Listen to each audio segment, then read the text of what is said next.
En esta sesión hablaremos sobre el arte románico. No confundamos el arte románico con el arte romano, ya que el arte románico se desarrolla desde el siglo XI hasta el siglo XII y algunos historiadores afirman que incluso abarca parte del siglo XIII. Recordemos que el arte románico surge luego del bizantino, en esa época en la que el imperio romano cae y empieza un decaimiento importante en toda Europa, pero la figura de Jesucristo Pantocrátor, que es la imagen que estamos viendo acá en un mosaico eh, exquisito de alguno de los ábsides de las catedrales románicas, en donde aparece Jesucristo con su mano derecha bendiciendo y postrando su mano izquierda sobre las sagradas escrituras, sobre los evangelios. Durante toda esta época empieza una fuerte construcción de monasterios. Los monasterios son lugares específicos y dedicados para que los monjes se internaran en un retiro espiritual permanente, vivieran y trabajaran allí. Eran construidos muy apartados de las grandes ciudades y por lo general en montañas altas, como es este caso. Y por supuesto albergaba no solo el edificio principal, que era la iglesia, sino también las habitaciones de los monjes y distintos graneros y otros edificios de producción agrícola y artesanal que le permitía a los monasterios tener una independencia económica importante. Este es el libro de Kells. Se trata de un evangeliario muy importante, ya que es referente de las miniaturas y del trabajo en manuscrito de los distintos monasterios. Un evangeliario, por supuesto, es un libro que contiene los evangelios, las sagradas escrituras, y podemos ver cómo estos evangeliarios eran tratados de una manera muy particular. No eran escritos como un libro cualquiera, sino que eran decorados y ornamentados de una manera exquisita y absolutamente genial. Podemos ver la cantidad de referencias, por supuesto, cristianas, y los distintos acabados en los detalles de los folios que componían este libro de Kells. El libro de Kells fue llamado así porque fue encontrado en esta ciudad, en Irlanda, y se habla de que el libro de Kells fue ilustrado por monjes celtas alrededor del año 800. Así que podemos ver cómo está escrito en latín y alberga los 4 evangelios del Nuevo Testamento. Aquí, en uno de los detalles más sorprendentes, vemos cómo las letras que iniciaban algunas frases del libro eran asombrosamente decoradas, en ocasiones exageradamente decoradas, con muchos ornamentos y con distintos seres y otros símbolos figurativos, para ilustrar sencillamente la grandiosidad y a exaltar la palabra de los evangelios. Como podemos ver, hasta hoy en día llegan a ser muy importantes estos libros, y aquí vemos una portada o la tapa de alguno de estos evangeliarios, que en ocasiones eran finalizados con oro y otras piedras preciosas. Bien, nos encontramos en Alemania. Esta es la iglesia de San Miguel en Hildesheim.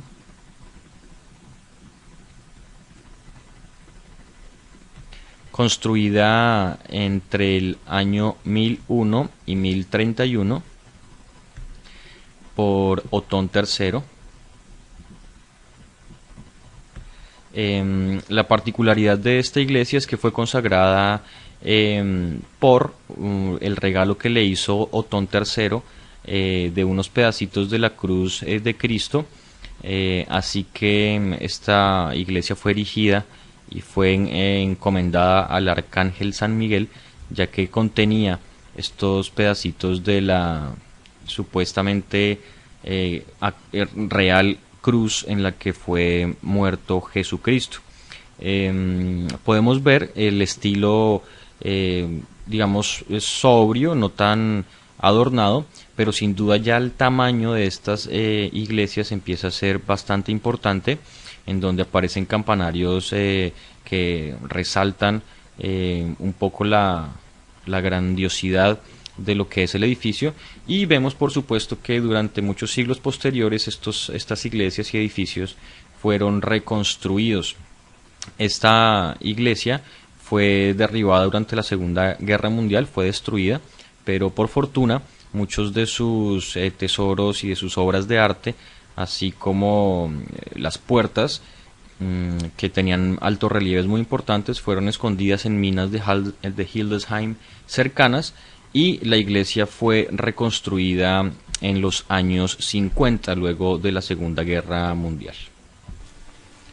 Estamos pues ante la Catedral de Speyer, ubicada en Alemania. Su construcción fue ordenada por el emperador Conrado II,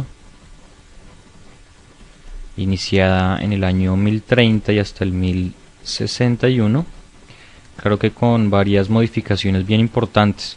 Por ejemplo, la que sufrió desde 1772 hasta 1784, en donde se le añadieron la fachada y el vestíbulo, entre tantas otras cosas.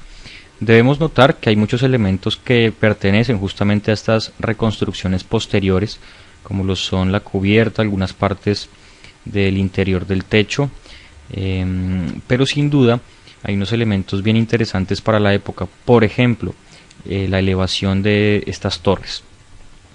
Ninguna otra catedral románica había tenido ni el tamaño ni tampoco la altura en sus campanarios, ni en su cúpula, por ejemplo, y es justamente la Catedral de Speyer que hace esta introducción interesante, así como sus características filas de columnas y de arcos de medio punto, como las podemos observar, y por supuesto estas terminaciones casi que rectilíneas en algunas zonas de la cubierta y de las torres, que la hacen bastante característica.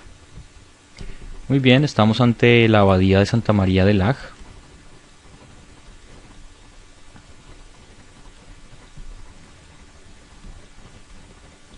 Ubicada también en Alemania,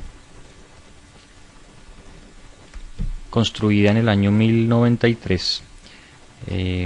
Como podemos observar, es una construcción absolutamente bella, empezando por sus características de color. Hay algunas zonas que fueron construidas con piedra volcánica, otras con arenisca, en fin. Y lo más importante para resaltar de esta construcción es el volumen. Estos volúmenes que tiene la abadía de Santa María de Lage son bien interesantes, ya que hay algunas torres que tienen, por ejemplo, una base redondeada, hay otras posteriores que tienen base rectangular, y hay que notar que esta torre central es una de las características más importantes de la abadía de Santa María de Lage, sobre todo con estas terminaciones volumétricas que se van acentuando hacia el piso, de tal manera que las hace ver como una de las construcciones románicas más hermosas, sin duda. Y aquí, con una imagen del interior, por supuesto vemos al Cristo Pantocrátor presidiendo desde el ábside. Esta es la Basílica de Pisa, o la Catedral de Pisa.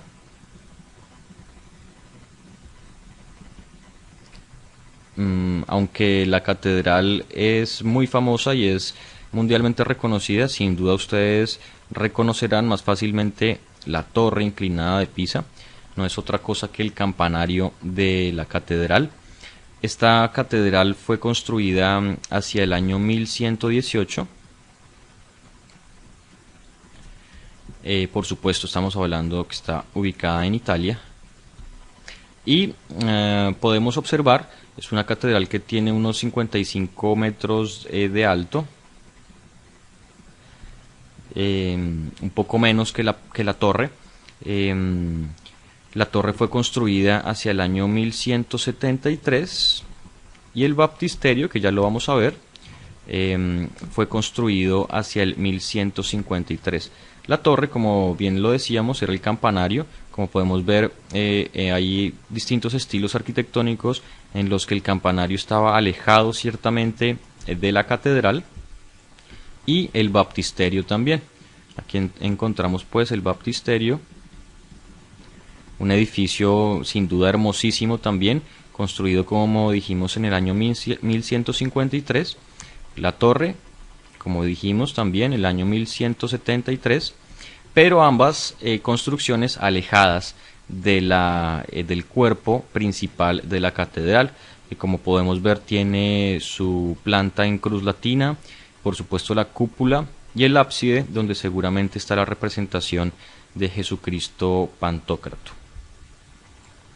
Bien, estamos ante uno de las construcciones más hermosas de la época románica. Se trata del Monte de San Miguel. Está ubicado en Francia. Y como podemos ver es una construcción única.